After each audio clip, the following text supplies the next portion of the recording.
Dahaya, Profesor Priyatno, Al-Mukarramun, segenap wakil talqin Syekh Mursyid yang dibisahkan hadir pada subuh kali ini. Nampak hadir Kiai Anang dari Surabaya, Kiai Hasan Bakri dari Makassar, ada Kiai Profesor Subandi dari Jogja, ada Kiai Profesor Edi Sunario dari Bogor. Ikhwan akhwat di seluruh penjuru dunia yang sedang mengikuti acara manaqib online subuh pada pagi hari ini yang saya cintai, yang saya banggakan.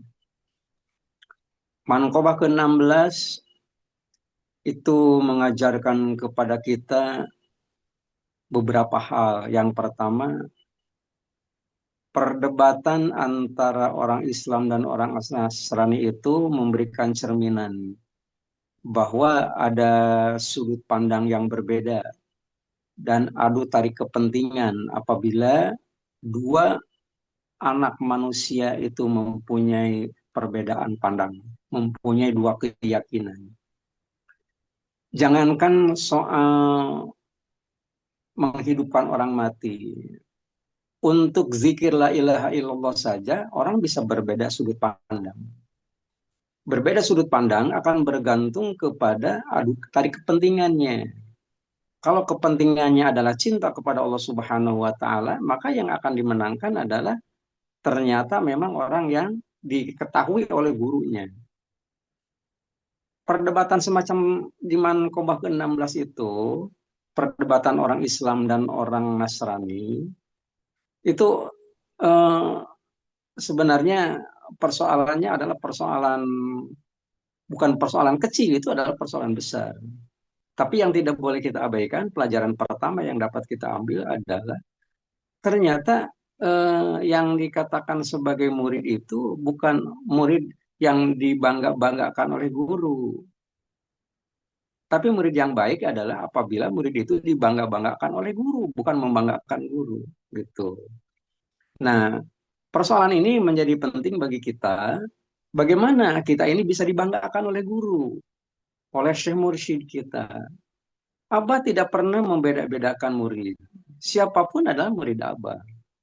Jangan merasa aku lebih dekat kepada Abah. Tidak begitu. Gitu ya. Dalam artian Abah, saya pernah nulis satu buku ya. Pernah nulis satu buku berjudul Kertas Sakti Buat Negara. Itu cerita tentang Tanbih. Udah lama, udah lama. Abah hanya berpesan kepada saya, apabila ternyata bertemu dengan seorang pejabat terutama pada saat manaktiban, maka beri satu buah buku. Buku itu kepada pejabat yang bersangkutan. Nah, pada waktu itu Gubernur Jawa Baratnya masih Pak apa Heriawan ya, Pak Aher, Ahmad Heriawan. Itu termasuk yang saya kasih pada waktu itu. Nah, ini mukadimah pembukaan di dalam buku itu saya sebutkan jarak itu tidak ditentu, jarak dekat tidak ditentukan oleh milimeter, gitu ya. Kemudian jarak jauh tidak ditentukan oleh kilometer. Nah, kemudian draft itu sebelum dicetak nih, itu sempat apa ya, ditafakuri oleh pengarsa Abah.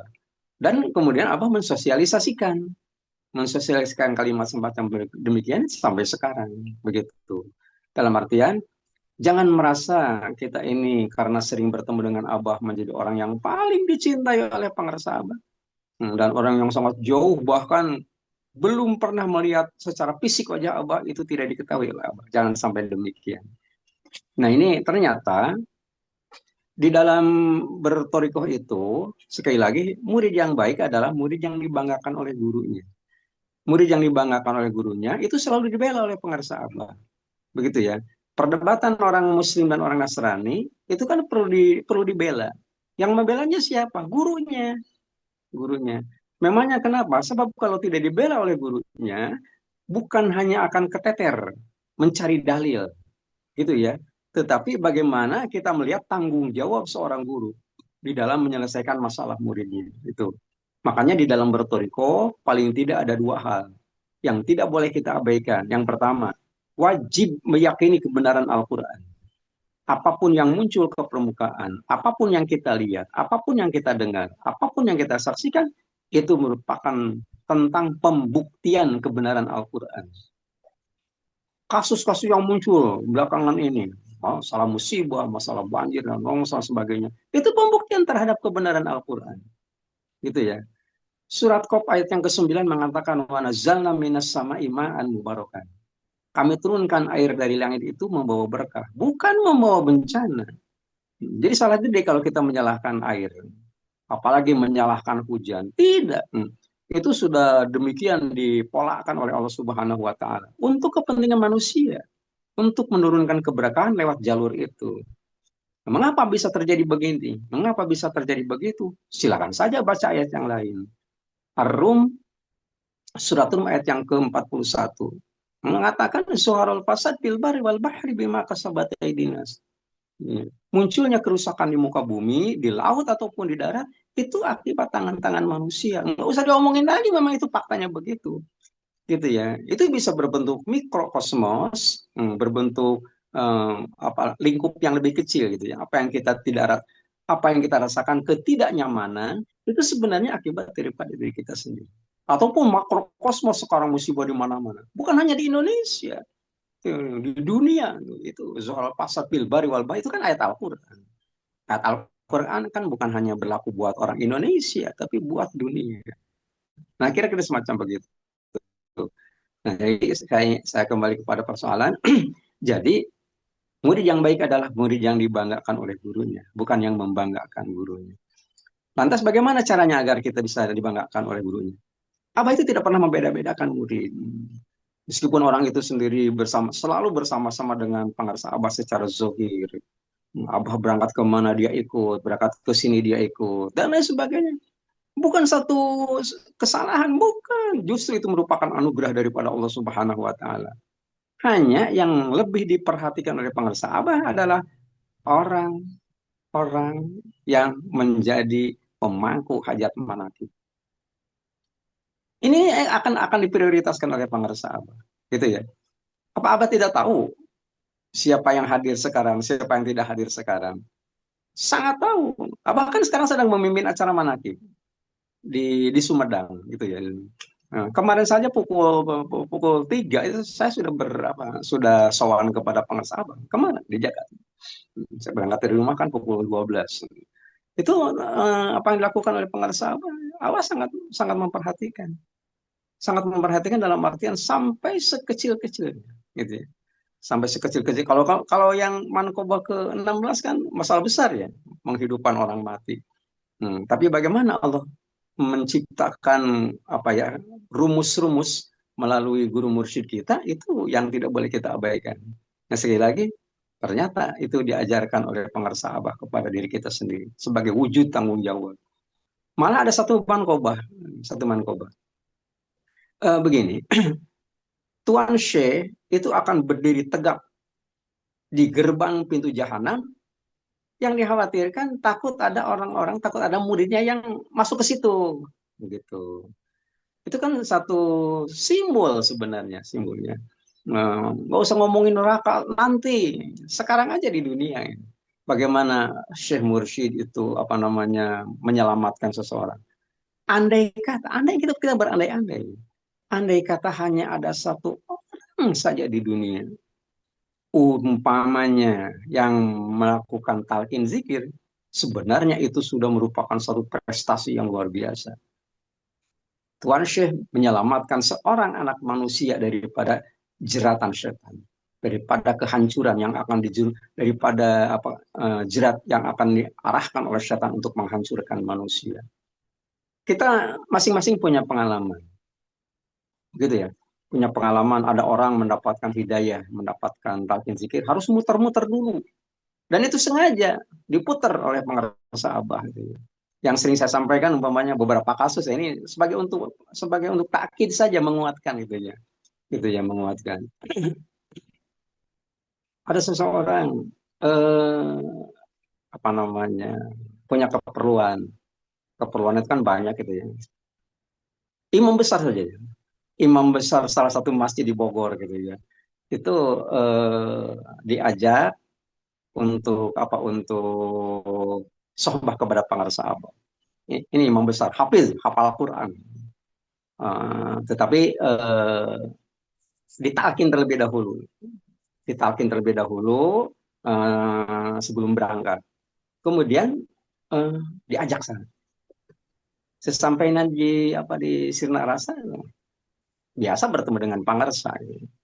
Tidak ada hal-hal yang aneh.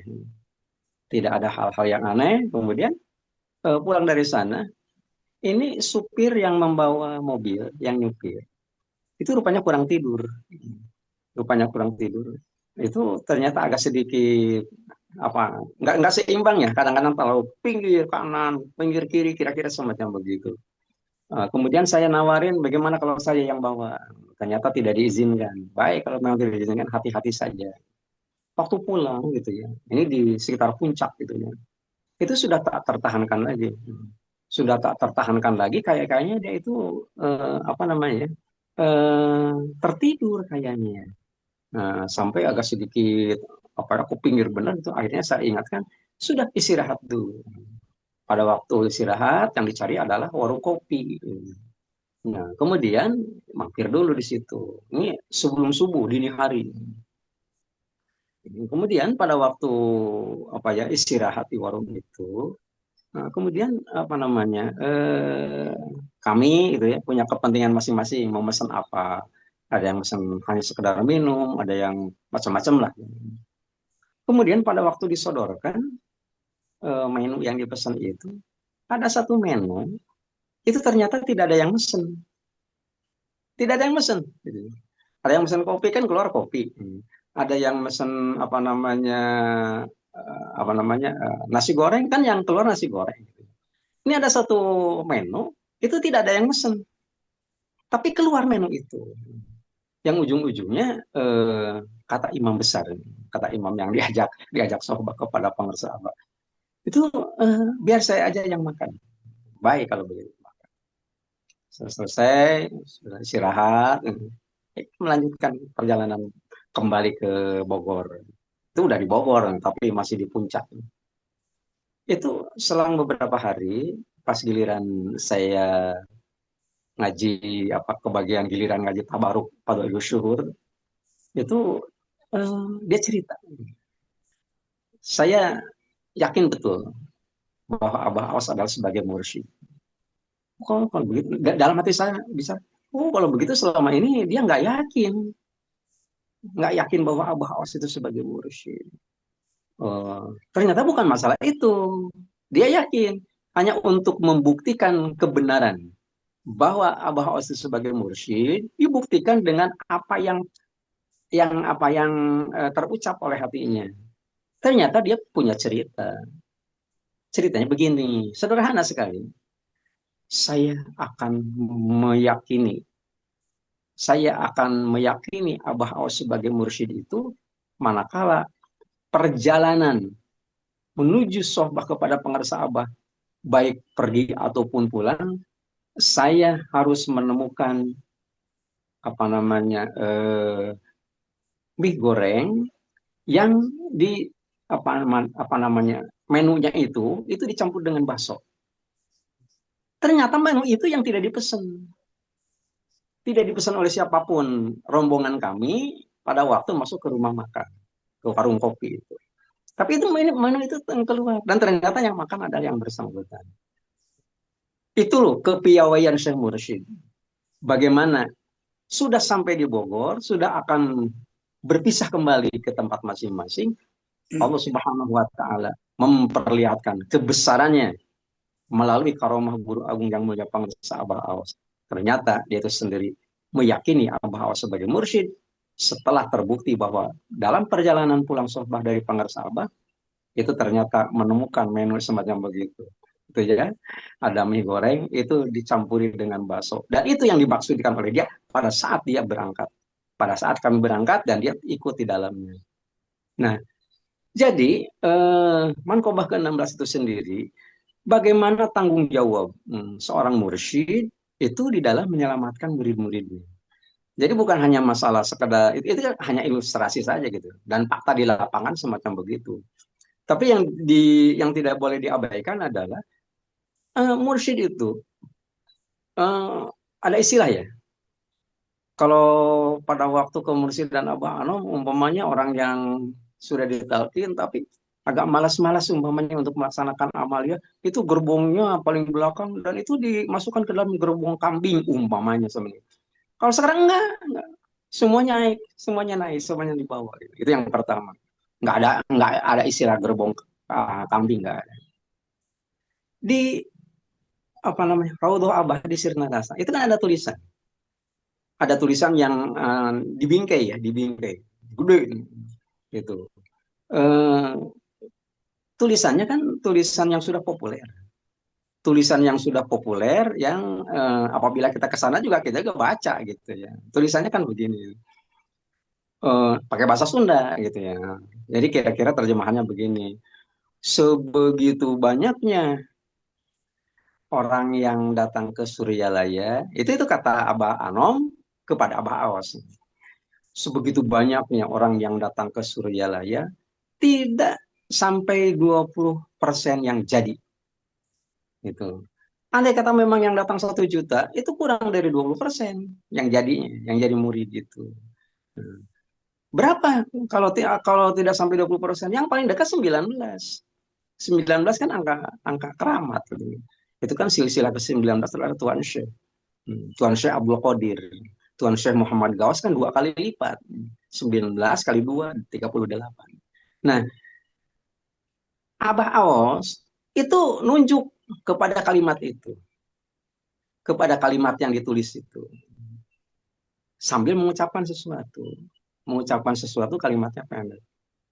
Abah mah nggak mau yang ini. Apa artinya? Abah mah tidak mau, sebut saja kasarnya, murid Abah itu hanya kurang dari 20% yang jadi. Abah mah ingin 100%. Ingin 100%, artinya semua murid pengarsa Abah Aos itu menjadi muridnya. Yang menjadi muridnya harus mengikuti aturan main. Aturan mainnya apa? Paling tidak disebut dalam Al-Hijr ayat yang ke-65. Fa asri bi ahlika bikit iminalail. Fa asri bi ahlika minal. Fa asri bi ahlika bikit iminalail itu yang pertama adalah berjalan. Yang namanya berjalan amalia itu. Jadi nggak ada sebutan masa kerja ataupun jam terbang bagi ikhwan akhwat bertoriko, tidak begitu. Meskipun sudah puluhan tahun mendapatkan talqin zikir, kalau nggak mengamalkan, kalau nggak berjalan ya nggak banyak manfaatnya bagi yang bersangkutan. Yang kedua, wattabi'at barohum, ikut dari belakang. Saya sempat ditegur oleh setiap kali saya sholat ya, setiap kali saya sholat di masjid-masjid di luar negeri ini, di haram Mekah, di haram Aqsa di Palestina, itu selalu diingatkan oleh orang sana. Gitu. Selesai melaksanakan zikir dan sebagainya, itu kan ada patokan bagi kita untuk melaksanakan sholat sunat. Pagi-pagi nih, saya melakukan sholat sunat isya sesuai dengan aturan. Sampai ditongkrongin oleh orang-orang sana itu. Kemudian terjadi ngobrol gitu pakai bahasa Arab. Ini sholat apa yang kamu lakukan? Saya bilang sholat isya. Masya Allah, dia nunjuk jam. Ini belum waktunya sholat isya gitu. Kemudian eh, terjadi diskusi kecil-kecilan. Dia nggak nerima apa yang saya lakukan. Sampai-sampai nunjuk-nunjuk beberapa akhwat kan agak berjauhan waktu itu di Masjidil Aqsa itu. Sampai-sampai kasih tahu temenmu. Kasih tahu temenmu itu jangan dulu melakukan sholat sebelum waktu syuruk. Kita kan watabi'at barohum. Ikut dari belakang. Ikut dari belakang itu artinya bagaimana Abah. Gitu. Abah kan melakukan sholat isya itu sendiri kan ada patokannya gitu ya. Meskipun menurut lahiriah, menurut mata kita, umpamanya matahari belum terbit, itu kan kata mata kita. Kata Abah kan sudah, kira-kira semacam begitu. Nah jadi Fatabi Adbarohum ikut dari belakang, gimana Abah aja kita. Pada waktu maghrib, itu kan sering jadi masalah. Sering jadi masalah. Nah kalau sholat isyraq itu termasuk kemarin ya, termasuk kemarin yang ditanyakan kepada saya di Jagat Ars oleh beberapa ikhwan dari Depok. Itu saya katakan demikian. Kemudian masalahnya masalah maghrib. Itu sholat maghrib, qobliyah maghrib berjamaah, sholat maghrib berjamaah. kemudian ada zikir, ada khotaman, kemudian ada sholat-sholat sunat yang 6 macam itu sendiri.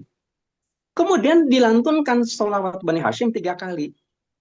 Kata ilmu fikih, kita Fathul Qorib, Takrib, macam-macam begitu. Itu yang namanya waktu Isya datang apabila goba syafaqul ahmar. Apabila mega yang berwarna merah itu sudah terbenam, sudah hilang, itu masuk waktu maghrib. Waktu Isya yang gitu. Itu sudah dihitung oleh mursyid. Dihitung, diketahui oleh mursyid. Makanya apabila kitanya pada saat melaksanakan berjamaah maghrib, kemudian selesai melaksanakan zikir, khotaman, kemudian sholat yang 6 macam itu, terus melaksanakan melantunkan sholat Bani Hashim 3 kali, itu langsung melaksanakan sholat isya di kemandangan gitu. Nah ini yang tidak tidak biasa dilakukan di tengah-tengah masyarakat. Ya, kalau dilaksanakan berjamaahnya di masjid, mungkin orang akan tercengang dalam artian masih 1/4 jam yang belum masuk ya semacam begitu. Nah, kondisi semacam begitu itu dilematis kalau di tengah-tengah masyarakat. Tapi kita wajib untuk tunduk kepada guru gitu. Dalam area tabiat barohum, gimana guru aja. Kalau guru menentukannya demikian, demikian gitu. Meskipun umpamanya menurut apa mana catatan-catatan perhitungan manusia belum waktunya, tapi kalau berdasarkan pendapat guru harus lakukan saja. Kira-kira demikian gitu ya. Jadi Manqobah ke-16 ini banyak pelajaran bagi kita, diantaranya adalah menyikapi bagaimana tanggung jawab guru. Bukti daripada tanggung jawab guru adalah perhatikan setiap kali keluar maklumat dari pengarsa abah. Setiap kali keluar maklumat dari pengarsa abah menunjukkan bahwa itu yang harus diperhatikan oleh kita karena kebanyakan para ikhwan, para akhwat, murid-murid abah itu condong untuk diperbaiki dari sisi itu gitu ya. Nah, belum belum ada yang baru, belum ada. Nanti besok lusa barangkali kalau ada itu perlu diperhatikan oleh kita terkait dengan masalah ibadah. Demikian yang dapat saya sampaikan meskipun tidak terlampau sistematis, mudah-mudahan bermanfaat bagi kita. Paling tidak kita bisa tahu apa yang harus kita lakukan dan apa yang harus tidak kita lakukan agar hari ini bisa lebih baik daripada kemarin. Mengamini doa paten pengarsa abah. Allah berkahi semuanya. Allah berkahi segalanya. Allah berkahi selamanya. Dengan karomah guru agung yang mulia pengarsa Abah Awas radhiyallahu anhu wa qaddasa sirrah al-Fatihah. A'udzu billahi minasyaitonir rajim. Bismillahirrahmanirrahim. Alhamdulillahi rabbil alamin arrahmanir rahim maliki yaumiddin. Iyyaka na'budu wa iyyaka nasta'in ihdinas siratal mustaqim siratal ladzina an'amta 'alaihim ghairil maghdubi 'alaihim waladdallin. Amin. Sekian kurang lebihnya mohon maaf. Wassalamualaikum warahmatullahi wabarakatuh.